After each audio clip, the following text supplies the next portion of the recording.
Hi, hello, good morning. Welcome back to my channel. In today's class, we will discuss how to calculate percentage. అంటే యాక్చువల్గా ఏంటి అంటే ఇది అన్ని క్లాసెస్కి రిలేటెడ్గా ఈరోజు మనం డిస్కస్ చేసుకుంటున్నాం. అంటే ఫర్ ఎగ్జాంపుల్ బేసిక్ మ్యాథ్స్ అనుకోండి, జస్ట్ లైక్ ఏ బేసిక్ మ్యాథ్స్. అంటే ఏంటి అంటే పర్సంటేజ్ క్యాలిక్యులేట్ చేయడం ఎలా అనేది ఈరోజు మనం క్లాస్లో ఈజీగా తెలుసుకుందాం. ఫస్ట్ పర్సంటేజ్ అంటే ఫస్ట్ ఆఫ్ ఆల్ చూడండి, మనకి యాక్చువల్గా ఫర్ ఎగ్జాంపుల్ 20% ఆఫ్ 100 అంటే 100లో 20% అని చెప్పారనమాట. మనకి దాన్ని క్యాలిక్యులేట్ చేయాలి ఎంత వస్తుందని. సో ఎప్పుడైనా సరే మీకు పర్సంటేజ్లో ఉన్నదాన్ని మనం క్యాలిక్యులేట్ చేసేటప్పుడు సింపుల్ ట్రిక్ ఏంటి అంటే పర్సంటేజ్ది మనం రాసేటప్పుడు దానికి అది నోమినేటర్లో రైట్ చేసుకొని డినోమినేటర్లో ఏంటి అంటే 100 రైట్ చేసుకోవడమే. పర్సంటేజ్ సింబల్ కనిపిస్తే మనకి డినోమినేటర్లో 100 రైట్ చేసుకొని మల్టిపుల్ ఏదైతే మనకి అమౌంట్ క్యాలిక్యులేట్ చేయమని అడుగుతారో, ఎందులో నుంచి అయితే అమౌంట్ క్యాలిక్యులేట్ చేయాలో దాన్ని మనం సైడ్ని మల్టిప్లికేషన్లో రైట్ చేసుకోవడమే. అప్పుడు ఏమవుతుంది, 0 0 క్యాన్సిల్ అయిపోతుంది, 100 100 క్యాన్సిల్ అయిపోతుంది. అంటే అంత ఇది 20. ఇది ఈజీగా వచ్చింది. ఫర్ ఎగ్జాంపుల్ మీకు 5% ఆఫ్ 100 అన్నారనుకోండి. ఇన్ కేస్ 5% ఆఫ్ 100 అంటే ఇప్పుడు ఏం చెప్పాను మీకు, పర్సెంటేజ్ తీసేసి డినోమినేటర్లో 100 రైట్ చేసుకుంటాం. అంటే 5/100 ఇంటూ ఇది మళ్ళీ 100 అగైన్. అంటే 0 0 క్యాన్సిల్ అయితే ఇది 5 రూపీస్. అంటే మీకు 100 రూపీస్లో 20% అంతే ఎంత వస్తుంది, 20 రూపీస్ వచ్చింది. ఇన్ కేస్ 100 రూపీస్లో 5% అంతే 5 రూపీస్ వచ్చింది. అలా కాకుండా మీకు ఇదే 20% వచ్చేసి 20% ఆఫ్ ఒక 150 తీసుకుందాం ఫర్ ఎగ్జాంపుల్. ఓకే, 20% ఆఫ్ 150 అందాం. Same method. అంటే ఇప్పుడు పర్సంటేజ్ ప్లేస్లో 100 డినోమినేటర్లో రైట్ చేసుకోవాలి. At the same time multiple 150. మనకి ఏదైతే అమౌంట్ ఇస్తున్నారో అమౌంట్ సమ్ మార్క్స్ లేదంటే ఫర్ ఎగ్జాంపుల్ అక్కడ సిచ్యువేషన్ బట్టి మనకి ఇచ్చిన ఏదైతే ఎందులోంచి అయితే మనం పర్సంటేజ్ క్యాలిక్యులేట్ చేయాలో దాన్ని మనం సైన్ మల్టిప్లికేషన్లో రైట్ చేసుకుంటాం. అప్పుడు చూడండి, ఇక్కడ 0 0 క్యాన్సిల్ అవుతుంది. అగైన్ కింద ఉన్న 0కి, సో నోమినేటర్లో 0కి కూడా క్యాన్సిల్ అయిపోతుంది.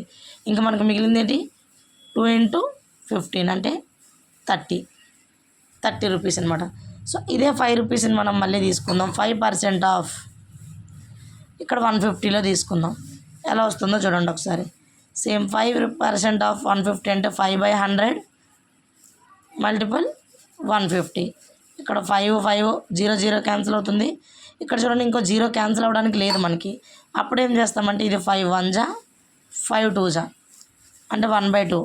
అంటే ఏముంది ఇక్కడ 15 1 జా 15/2 7.5. 2 7 జా 14 1 2 5 జా 10 అంటే 7.5.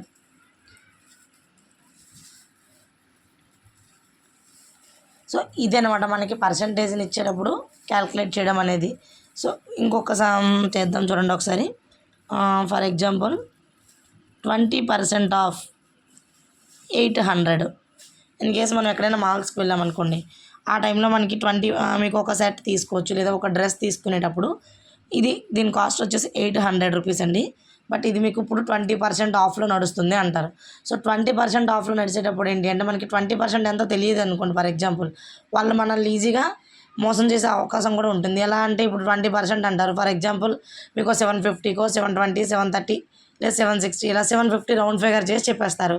అది కరెక్టా కాదా అనేదాన్ని మనం క్రాస్ చెక్ చేసుకోవాలి అనుకుంటే మనకి ఇది తెలిసి ఉండాలి అప్పుడు. ఓకే, ఎలా చేస్తాం ఇప్పుడు సింపుల్గా 20/100 మల్టిపుల్ 800. సో ఈ 2 zeros క్యాన్సిల్ అయిపోతే 8 2 జా 60 అంటే 160 రూపీస్. అంటే మనకి 800లో 160 రూపీస్ లెస్ చేయాలన్నమాట దీనికి. ఓకే, సో లెస్ చేసి రిమైనింగ్ అమౌంట్ మనం పే చేయాల్సి ఉంటుంది అనమాట. ఇన్ కేస్ అలా కాకుండా మార్క్స్ వచ్చింది, నాకు 95% వచ్చింది అంటాం. 95% వచ్చింది, ఎందులో వచ్చింది 95% అంటే నీకు టోటల్ మార్క్స్ ఎంతో తెలియదు. సో ఎలా 95% వచ్చింది, సో అది తెలియాలి కదా మనకి.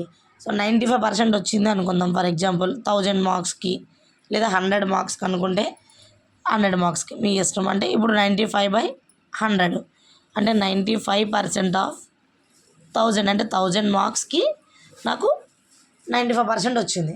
ఆ 95% అంటే మార్క్స్ ఎంత తెలియదు. అప్పుడు ఏం చేయాలంటే 95/100 × 1000. సో ఈ 2 zeros క్యాన్సిల్ చేసుకొని ఇక్కడ ఏముంది ఇంకా 95 ఇంటూ 10 అంటే 950 అంటే 1000కి అవుట్ ఆఫ్ ఎన్ని వచ్చినట్టు మనకి 950 మార్క్స్ వచ్చినట్టు అనమాట. అంటే ఏంటి పర్సంటేజ్ అనేది మనకి క్యాలిక్యులేట్ చేయడం వచ్చినట్లయితే చాలా ఈజీగా చేసుకోవచ్చు. ఇక్కడ మీకు ఒక సింపుల్ ట్రిక్ చెప్తాను చూడండి. ఎప్పుడైనా మనకి జీరోస్లో పర్సంటేజ్ వచ్చింది అనుకోండి, ఫర్ ఎగ్జాంపుల్ ఇప్పుడు మీకు జస్ట్ ఒక 10% ఆఫ్ 1000 అన్నాను అనుకోండి, దీన్ని క్యాలిక్యులేట్ చేసేటప్పుడు 10/100 మల్టిపుల్ 1000 చేయాలి. అలా కాకుండా మనకు సింపుల్గా ఎలా చేసుకుంటామంటే ఇలాగో కింద 100 ఉంటుంది కాబట్టి 2 జీరోస్ కన్సిడర్ చేసేసి ఈ రిమైనింగ్ వాటిని దీంతో మల్టిప్లై కూడా చేసుకోవచ్చు. ఓకేనా? ఇలా చేసి నేను డైరెక్ట్గా వేస్తున్నాను చూడండి. 2 జీరోస్కి నేను కట్ చేస్తున్నాను. సో ఇంకా మిగిలిందంతా 10 10 100. ఇది మీకు ట్రిక్. ఇలా కాకుండా డైరెక్ట్గా చేసి చూసినా మీకు అంతే వస్తుంది. చూడండి ఒకసారి 10/100 ఇంటూ 1000 0 0 0 0 క్యాన్సిల్ అయిపోతే 10 10 100. Okay, next 5% of 200. దీన్ని క్యాలిక్యులేట్ చేసేటప్పుడు డైరెక్ట్గా చేద్దాం. అంటే 2 జీరోస్ ముందు క్యాన్సిల్ అయిపోతే ఇంకేముంది 2 2 5 10. ఓకే, సో ఇది మీకు ఒక ట్రిక్ లాగా. అంటే ఎప్పుడైనా ఒక మనకి ఆబ్జెక్టివ్లో దీన్ని మనం చేయాలనుకునేటప్పుడు ఏంటి అంటే ఆబ్జెక్టివ్లో మనకి ఇది బాగా యూజ్ అవుతుంది అనమాట. అంటే ఇలా డైరెక్ట్గా చేయడం వల్ల టైం సేవ్ అవుతుంది. సో ఇలా మేము చేయకూడదంటే ఇది చేసుకోవచ్చు. ఒకవేళ మనకి ఇన్ కేస్ జీరోసెస్లో లేదంటే నెంబరింగ్లో వచ్చింది అనుకోండి 1 5 2 ఇలా, అటువంటప్పుడు మనకి ఇలానే చేయగలిగాం. ఇలా డైరెక్ట్ మెథడ్ని అప్లై చేయలేమన్నమాట. సో అలా మనకి డైరెక్ట్గా కావాలనుకుంటే ఇలా మన ఆబ్జెక్టివ్లో జీరోస్ వస్తే ఇలా డైరెక్ట్గా అప్లై చేయొచ్చు. ఓకే, ఇదండి మీకు ఎప్పుడైనా పర్సంటేజ్ని మనం కన్వర్ట్ చేసుకోవడం అనేది. ఐ హోప్ అందరికి అర్థమైంది అనుకుంటున్నాను. Thank you for all.